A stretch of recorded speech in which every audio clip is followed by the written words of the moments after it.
Olá, aproveitando parte da noite e resolvi entrar para nós conversarmos um pouco, nada programado, mas conversarmos um pouco sobre essa ideia da Sexta-feira Santa. Não como um marco religioso, não é isso. Pensarmos no simbolismo, independentemente de escola religiosa, independentemente de crença religiosa, refletir um pouco o aspecto da cruz. Refletirmos um pouco acerca dessa ideia que se separa um dia para se pensar no sacrifício da cruz. Óbvio, não se sabe a data que Jesus foi crucificado. Presume-se uma temporalidade em função da Páscoa judaica.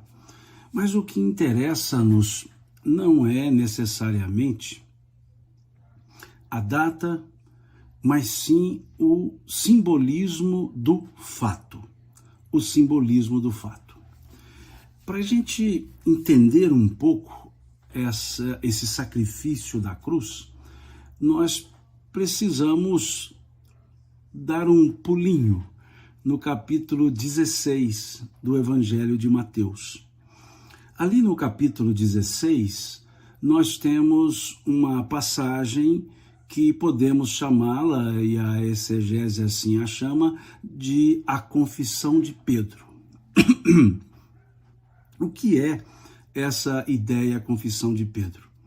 Jesus e os seus discípulos voltavam da Fenícia e, chegando na região de Cesareia de Filipe, ele parou ali com seus discípulos e fez uma pergunta a eles. Ele, aliás, fez duas perguntas aos discípulos. Ele perguntou: o que dizem os homens acerca do Filho do Homem? E os discípulos disseram: uns dizem que tu és Elias, outros dizem que tu és João Batista, outros dizem que tu és Jeremias, ou algum dos profetas ressuscitados. Jesus faz uma segunda pergunta, mais direcionada aos discípulos. Ele pergunta: e vós, quem dizeis que eu sou? E diz o texto, capítulo 16 de Mateus, que Pedro toma a palavra e diz: tu és o Cristo, o Filho de Deus vivo. A essa resposta de Pedro, Jesus então disse a ele: bem-aventurado és tu, filho de Jonas, que não foi a carne e o sangue que tu revelou tais coisas, mas meu Pai que está nos céus. Em outras palavras, ele estava dizendo a Pedro: não foi a carne e o sangue que tu revelou, ou seja, não foi você, Pedro, que revelou isso, mas meu Pai que está nos céus. Mostrando a importância daquela revelação. Qual revelação? Tu és o Cristo, o Filho de Deus vivo. Pedro poderia ter dito: tu és Jesus, filho de José e Maria, nascido em Belém ou nascido em Nazaré, divergem muitos, que tinha irmãos, que não tinha, que tem ou não tem. Veja, Pedro poderia ter dito isso. Mas naquele momento Pedro buscou, por inspiração, segundo o Cristo, uma dimensão maior e revela ali a figura do Cristo. Do grego, Christos, quer dizer o enviado, o ungido, o esperado, o mensageiro. No equivalente hebraico, o Messias, Meshialá. Então ali estava Pedro revelando essa dimensão, que na primeira pergunta feita por Jesus, a resposta mostrou que as pessoas não sabiam quem ele era. Porque disseram respondendo: uns dizem que tu és Jeremias, outros dizem que tu és Elias, outros dizem que tu és João Batista ou algum dos profetas ressuscitados. Então vejam que a resposta o pessoal não entendeu. E essa passagem ela é fundamental para nós entendermos o sacrifício da cruz. Porque na sequência da passagem diz o evangelista: e começou Jesus a mostrar aos seus discípulos que convinha ir a Jerusalém, padecer dos anciãos, ser morto e ressuscitar ao terceiro dia. Veja que interessante. A partir de então, escreve o evangelista, a partir de então significa o quê? A partir daquele momento que as pessoas não sabiam quem era Jesus, não entenderam a dimensão de quem era Jesus, é que ele então resolveu contar aos discípulos, resolveu dizer aos discípulos que convinha ir a Jerusalém, padecer dos anciãos, ser morto e ressuscitar ao terceiro dia. Imaginemos se a resposta dada à pergunta dele, quando ele perguntou o que dizem acerca do Filho do Homem, se a resposta dada fosse: todos estão dizendo que tu és o Cristo, o Filho de Deus vivo. Se essa fosse a resposta, ali estaria terminada a missão. Mas como a resposta foi outra, Jesus redirecionou a sua missão e aí sim começou a dizer da necessidade do sacrifício da cruz. Então, esse sacrifício da cruz é um símbolo muito forte. É um símbolo de redirecionamento de atitude e missão. Se a resposta dada àquela pergunta fosse que todos dissessem que Jesus era o Messias, que Jesus era o Cristo, o Filho de Deus vivo, não haveria a necessidade da crucifixão. Mas a resposta não foi essa. A resposta foi dizer que as pessoas não haviam entendido de fato quem era Jesus. Não haviam entendido a dimensão. E aí, então, veja o evangelista, a partir de então, começou Jesus a dizer que iria para Jerusalém, padecer dos anciãos, ser morto e ressuscitar ao terceiro dia. Até aquele momento, nada ele dizia, ou nada ele disse, senão o evangelista não escreveria a partir de então, a partir daquela resposta, a partir daquele testemunho de Pedro, a partir daquele momento é que era necessário seguir pelo caminho da cruz. E a passagem segue, porque quando Jesus diz isso, que era necessário ir a Jerusalém, padecer dos anciãos, ser morto e ressuscitar ao terceiro dia, Pedro chama ele de lado, ou chama Jesus de lado e diz: de forma nenhuma nós deixaremos que tais coisas te aconteçam. E Jesus vira-se para Pedro e diz: afasta-te de mim, Satanás, que me é motivo de escândalo. Em outras palavras, Pedro, não me desanime. Pedro, não me dissuada da minha missão, porque aqui ficou demonstrado que eu preciso ir a Jerusalém. Ficou demonstrado pela resposta não assertiva. Então, esse sacrifício da cruz foi algo pensado, foi algo milimetricamente pensado para fixar aquela mensagem. Ele pregava a continuidade da vida. As pessoas não entenderam pelas palavras, mas a crucifixão, a morte, entre aspas, e a ressurreição, entre aspas, mostraria o cerne da sua mensagem. Meu reino não é desse mundo. Então esse sacrifício da cruz é fundamental. É fundamental. E mesmo no sacrifício, ou mesmo na cruz, ele trouxe, o Cristo, trouxe uma sequência de ensinos. Ali, alçado à cruz, pregado na cruz, amarrado à cruz, ele também nos deixa alguns ensinos que os evangelistas Lucas, João, captaram. E esses ensinos constituem 7 frases. 7 frases ditas pelo Cristo enquanto ele estava ali pregado na cruz, ou lá pregado na cruz. Muitos chamam de as 7 palavras. Na verdade são mais palavras, mas são 7 sequências de frases. É interessante observarmos uma certa cronologia nessas frases. Essa crucifixão pensada, permitida por ele. Vejamos que no Getsemane ele pondera: Pai, afasta de mim esse cálice. Pondera novamente: Pai, se for possível, afasta de mim esse cálice. E pondera uma terceira vez, dizendo: cumpra-se em mim segundo a tua vontade.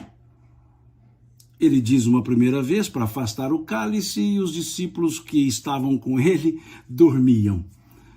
Ele acorda os discípulos, inclusive, e chama a atenção deles, dizendo: não podeis velar comigo uma hora sequer no meu momento máximo de aflição? Então havia ali sim uma situação, porque haveria dores físicas.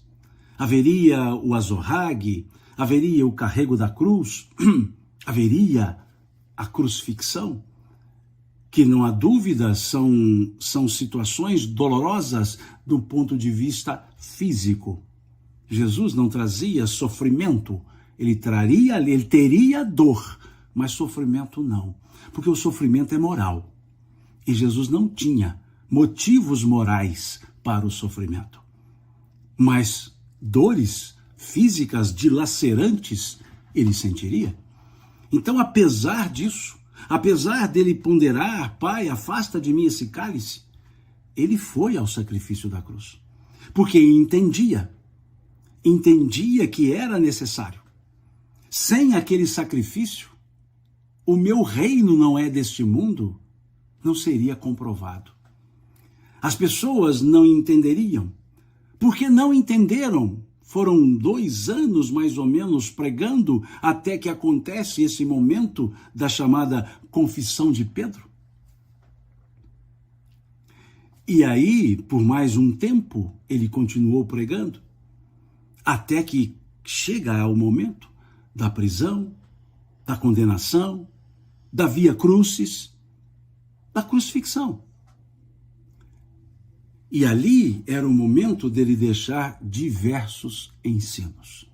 7 frases ele pronunciou. A primeira frase que ele pronuncia é justamente vendo a ignorância das pessoas, vendo aquelas pessoas como que crianças nas praças, pueris, embora pedindo a sua crucifixão. Ele olha para aquelas pessoas, aquelas que o aplaudiram quando ele entrou em Jerusalém, e boa parte delas estavam ali dizendo: crucifique-o. E ele, olhando para aquelas pessoas, profere a primeira frase: Pai, perdoai-os, perdoai-os, eles não sabem o que fazem. Foi a primeira frase.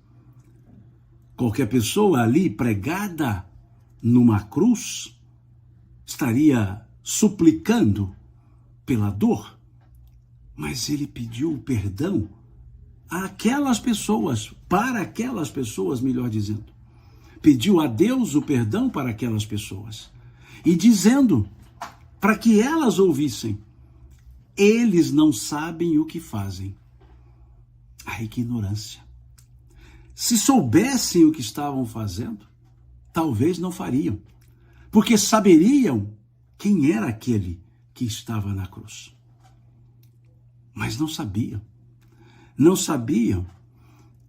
E naquela ignorância, não de todos, óbvio, mas naquela ignorância, Jesus então pede a Deus: Pai, perdoai-os, eles não sabem o que fazem. Não sabem o que fazem.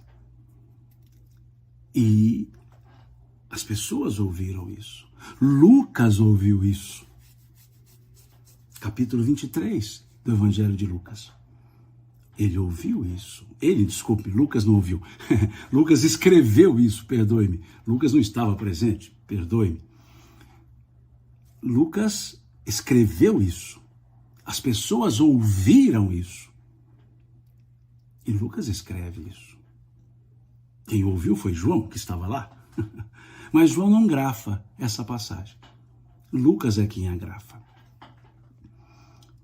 Pai, perdoai-os, eles não sabem o que fazem. Depois, ele profere uma segunda frase. Uma segunda frase estabelecendo uma conexão com duas outras pessoas que estavam ali sendo crucificadas também. Os chamados ladrões. E dentre os dois, ou um dos dois, que a tradição o chama por Dimas, um dos dois diz ao Cristo, reconhecendo a sua excelsitude, diz a ele: Senhor, lembra-te de mim quando estiveres no teu paraíso. Um outro estava ironizando, dizendo: se tu és o Cristo, desce-te daí, salva-te e salva-nos também. Mas aquele outro disse: nós estamos aqui porque merecemos estar. Ele é um justo. Ele é um justo. E disse: Senhor, lembra-te de mim quando estiveres no paraíso. E aí Jesus profere a segunda frase. Em verdade, eu te digo hoje, estarás comigo no paraíso. Mostrando àquela pessoa e às outras que o ouviam que é possível estar no paraíso, sim. É possível a partir do momento da tomada de consciência e da reparação dos erros. E essa frase é interessante. Em verdade, te digo hoje, estarás comigo no paraíso. Vejam que eu coloco a vírgula depois da palavra hoje, e não antes da palavra hoje. As pontuações surgiram no século IV à frente. IV à frente. Essa frase, se eu colocar a vírgula depois do hoje, significa que Jesus estava dizendo naquele momento que aquele homem estaria com ele no paraíso, mas não estava dizendo quando estaria com ele no paraíso. Em verdade, te digo hoje, vírgula ou 2 pontos, estarás comigo no paraíso. E por que essa frase tem sentido com essa pontuação? Em verdade, te digo hoje, 2 pontos ou vírgula, estarás comigo no paraíso. Porque naquele momento é que aquele homem mostrou a consciência, mas não havia tempo para reparar os erros. Mas a tomada de consciência permitia a ele vislumbrar a possibilidade de estar no paraíso. Na forma que normalmente se coloca, em verdade, te digo, 2 pontos ou vírgula, hoje estarás comigo no paraíso, Jesus estaria dizendo que naquele dia mesmo estaria aquele homem no paraíso, porque ele havia reconhecido os seus erros. Mas a reparação não teria acontecido. Era necessária a reparação. O arrependimento é fundamental para que a reparação ocorra. Então, muitos exegetas entendem que a melhor pontuação para essa frase seria: em verdade, te digo hoje, 2 pontos, estarás comigo no paraíso. Porque hoje tomou consciência e poderá, sim, caminhar para o paraíso quando reparar os erros. Da mesma forma que ele disse a Zaqueu, hoje, hoje a salvação entrou nessa casa, hoje é o momento. É importante entendermos esse hoje como sendo tomada de consciência, como aquela parábola do filho pródigo. Ele tomou consciência para depois buscar o regresso à casa e chegou dizendo que queria trabalhar, ou seja, reparar. Então, essa segunda frase dita pelo Cristo melhor pontuada pela exegese, seria justamente em verdade te digo hoje, 2 pontos, estarás comigo no paraíso. Tomamos consciência, arrependemos, reparamos, evoluímos. O arrependimento é a porta para o processo de evolução. Mas é necessário que haja a ação. Arrepender para reparar e não precisar expiar. Então a ordem natural é arrepender, reparar. Mas muitas vezes expiamos, por isso arrependemos e depois reparamos.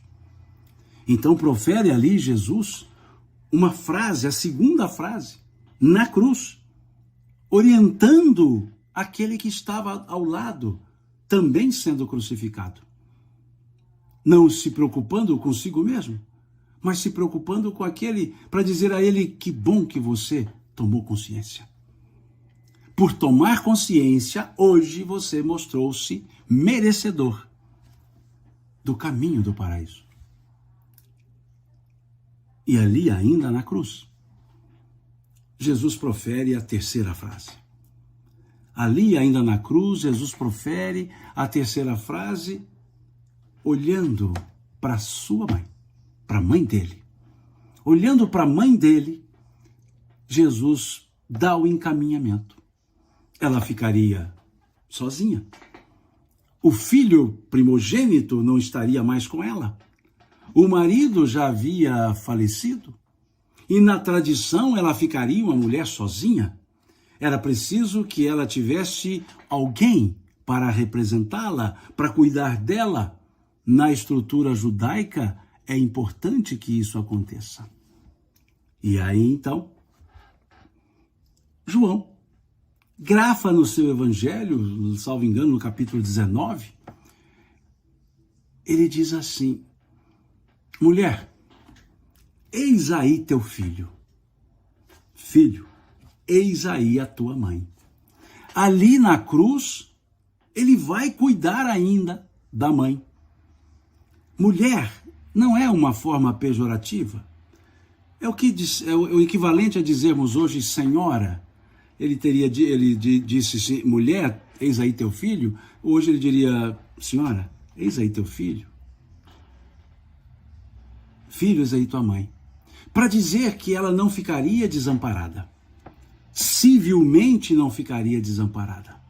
Atenderia aos preceitos da lei judaica, tendo um homem para cuidar, para responsabilizar-se por ela, porque naquela época havia necessidade disso, pela estrutura social, pela estrutura de lei.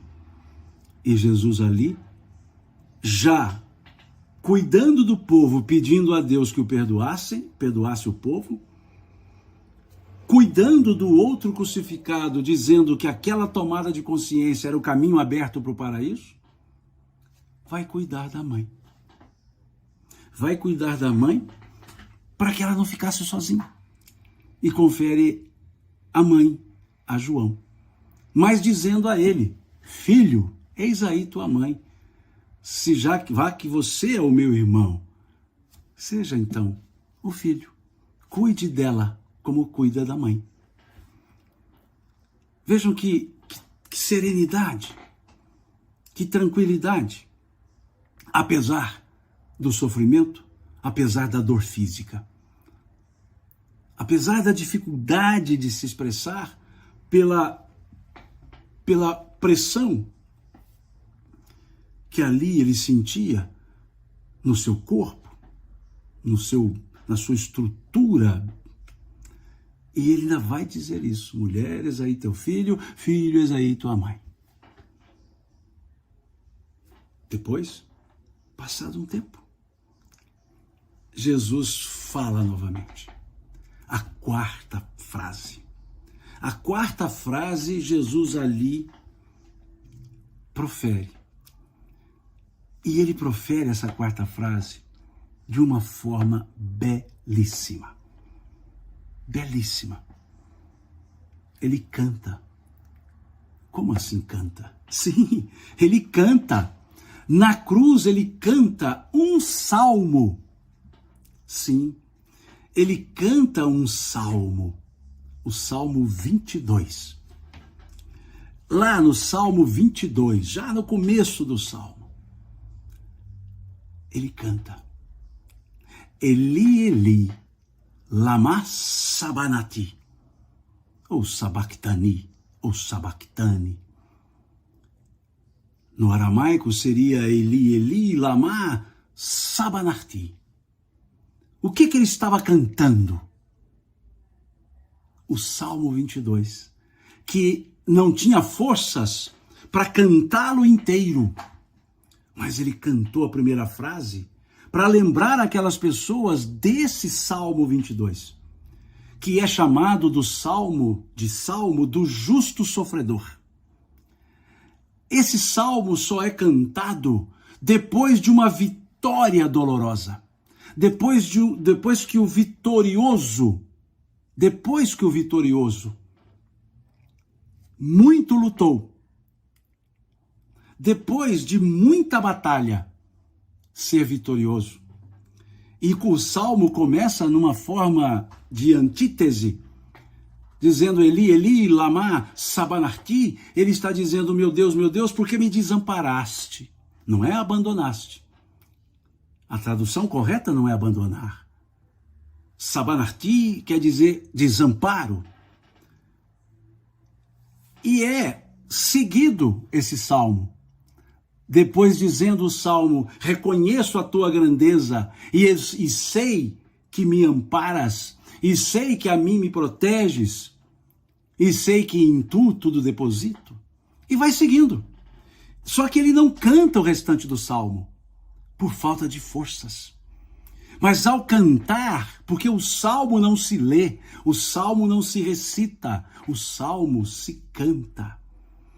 E ali ele consegue forças para cantar uma frase do Salmo 22.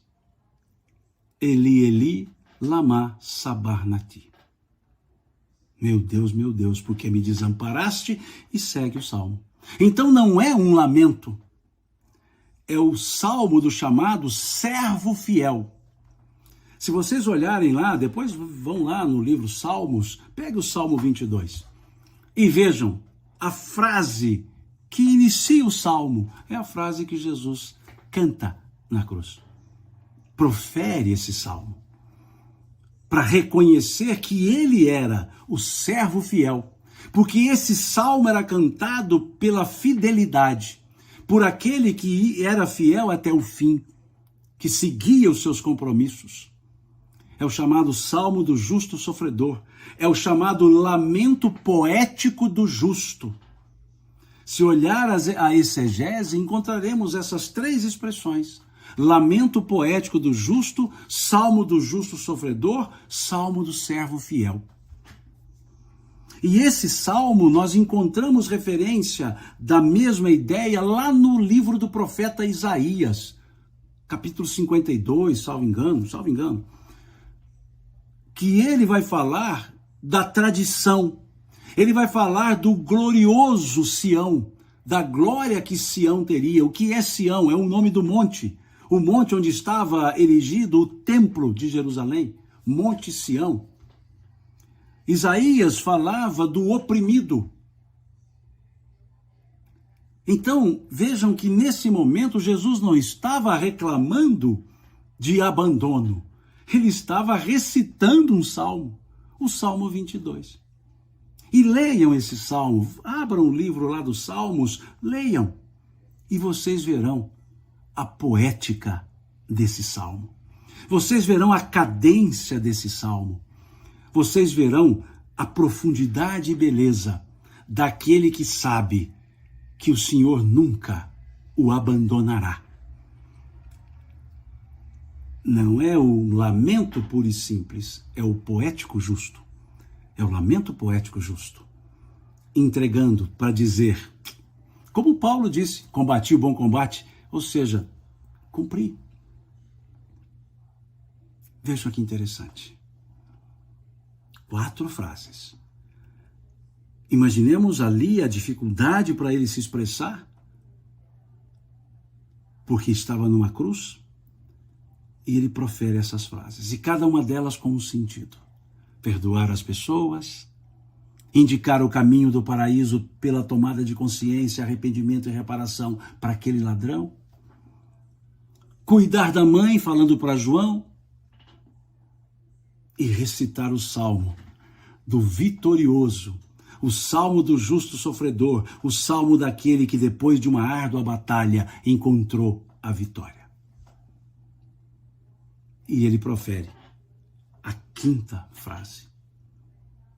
A quinta frase, como que para chamar a atenção para a bondade humana, ele diz: tenho sede.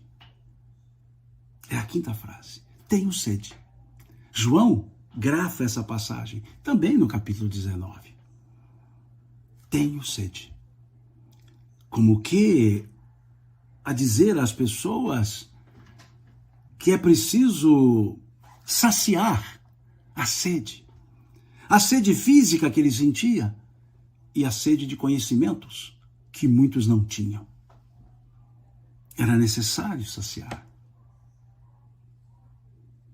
E ele recebe uma esponja embebida em vinagre, como que não matará a sede. Como que aquele último pedido para a bondade humana, para dizer: olha, tudo bem, vocês me querem na cruz para a morte, mas eu tenho sede. Ele ainda faz isso.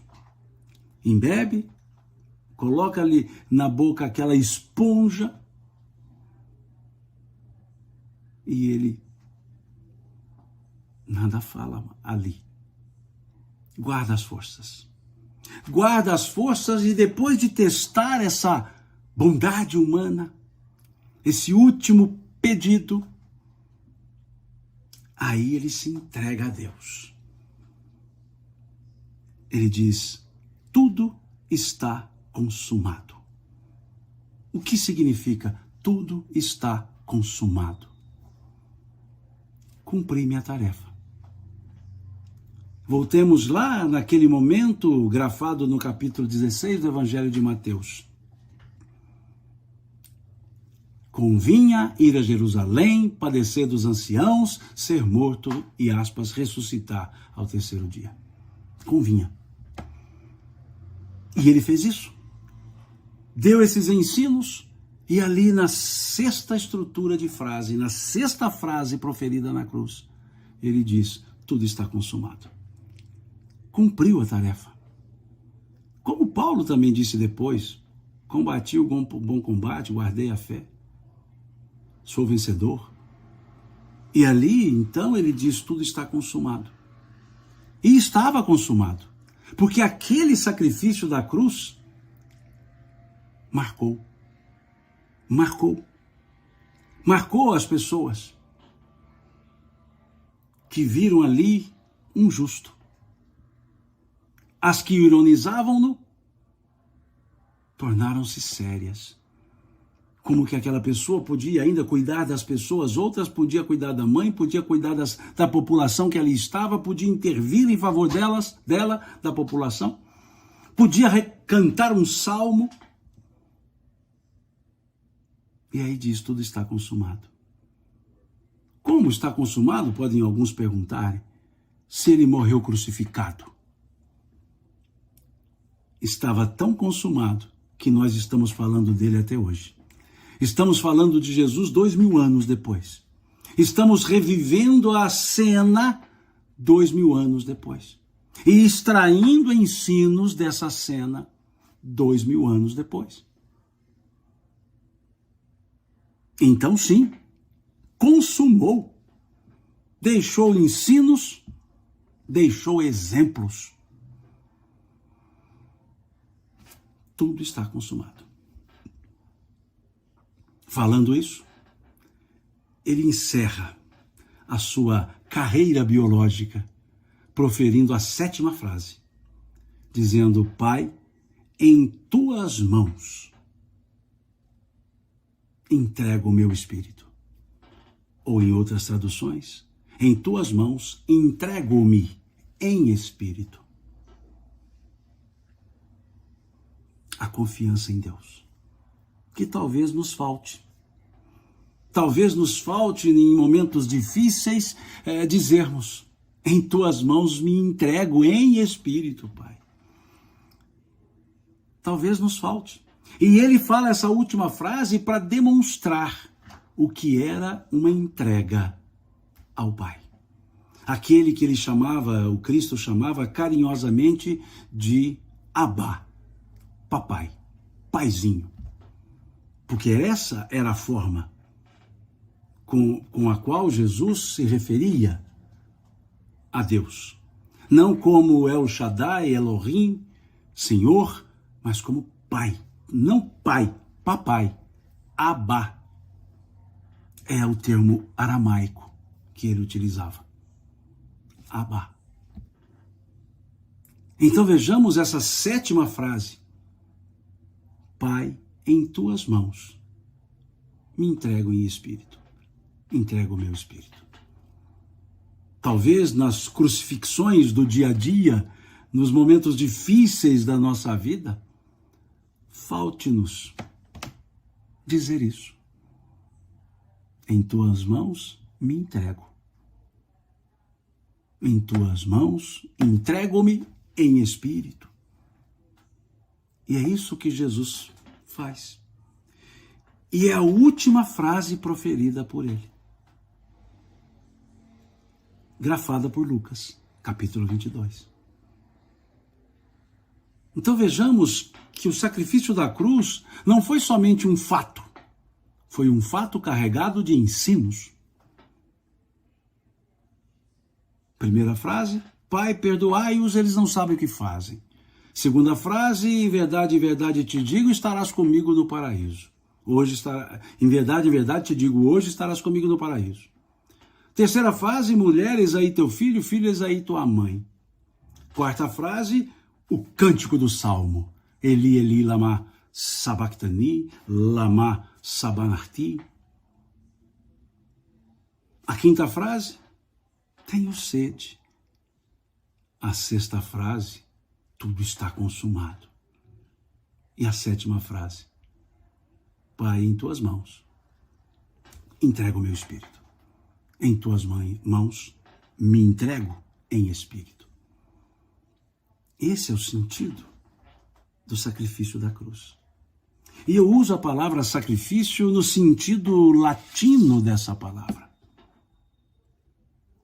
A palavra sacrifício é composta por duas palavras.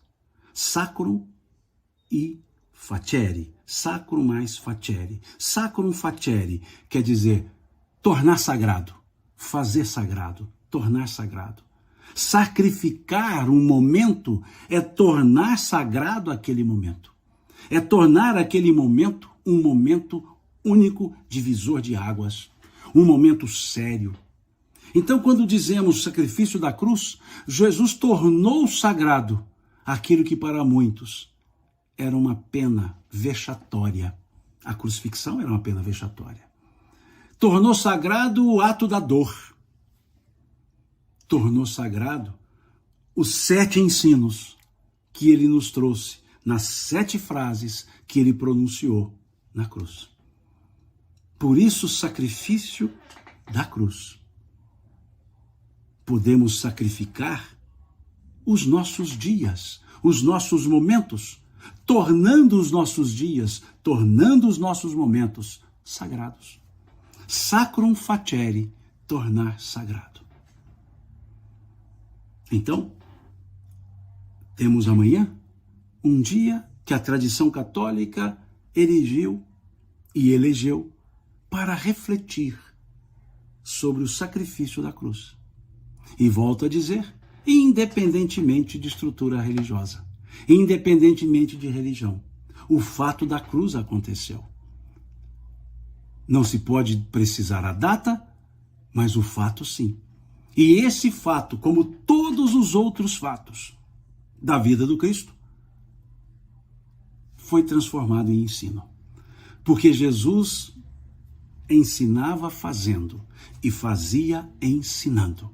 até a dor, até a pena da crucifixão. Ele tornou sagrado e tornou uma aula. Na cruz, oprimido, profere 7 frases que são 7 profundos ensinos. Para então, o dia de reflexão religiosa de amanhã, sexta-feira, que muitos chamam Sexta-feira Santa, outros chamam Sexta-feira da Paixão, que não seja apenas dias de manifestações formais, ritualísticas, seja um dia de reflexão do simbolismo, do ato sacrificial da cruz, do ato de últimos ensinos que o Cristo nos deixou. Pensemos nisso. Um bom feriado para vocês. Vai ficar assim, alguém perguntou se ficaria gravado. Sim, vai ficar aqui no Instagram, vai ficar aqui no YouTube, gravado. Mas pensemos nisso. Talvez no sábado à noite ou no domingo pela manhã ainda façamos uma outra reflexão sobre a Páscoa. Talvez façamos, não posso garantir, mas talvez façamos uma reflexão sobre a Páscoa. Hoje, a reflexão sobre o sacrifício da cruz. E alguém perguntou aqui, quando eu disse para Maria, e que Jesus disse a Maria e João, alguém perguntou, Jesus não tinha irmãos? Sim, mas Jesus era o primogênito. Cabia a ele dirigir a quem a mãe, ou por quem a mãe seria cuidada. Então, como primogênito, ele assim o faz. Só para responder uma pergunta que foi colocada aqui, mas no momento não tinha como dar essa resposta. Ok? Com relação a outra pergunta que eu vejo aqui, por que católico só comem peixe, é uma questão da tradição católica de abster-se da carne como sendo um sacrifício pela carne que foi sentida a dor. Então é uma tradição católica que respeito, obviamente, como respeito quaisquer ritos religiosos de quaisquer religiões. Embora não seja eu católico, eu respeito todos os preceitos das religiões. Não preciso segui-los por não ser da religião, mas respeitá-los é o mínimo que um cristão pode fazer. Então, não nos preocupemos com os ritos das religiões, respeitemos os ritos das religiões. E até mesmo esse feriado, que não é um feriado formal, é um dia religioso, é da tradição católica. E todas as escolas religiosas adotam esse, aspas, feriado, que não é um feriado do civil, da nossa estrutura de leis civis, mas todos aproveitam. Então, já que se aproveita o feriado, que tem cunho de uma religião, respeitemos a religião. Mais do que isso, observemos o simbolismo. Há um escritor, um filósofo, um grande pensador, chamado Mircea Eliade. E ele tem um texto, um artigo muito interessante, chamado O Mito do Eterno Retorno. E ali nós vamos entender bem o porquê de rituais religiosos, para buscar essa ideia do eterno retorno, ou seja, do constante revivar, né? E para não reviver, reavivar. Um constante reavivar da memória de fatos que ocorreram. Então, todo o respeito. E sugiro, façamos uma reflexão sobre esse sacrifício da cruz. Muito obrigado a vocês. Bom feriado. Se eu não conseguir voltar para uma live até a Páscoa, feliz Páscoa para todos vocês. Feliz momento de reflexão sobre um outro simbolismo, que é a Peshá, ou seja, a Páscoa. Não só hebraica, mas a Páscoa, entre aspas, também cristã. Até uma outra oportunidade. Muito obrigado pela paciência de vocês em aqui me ouvir. E se der para voltarmos, para falarmos um pouco sobre a Páscoa, voltaremos. Vamos saber. Fiquem com Deus. Deus abençoe a cada um de vocês. Deus lhes pague. Até uma próxima.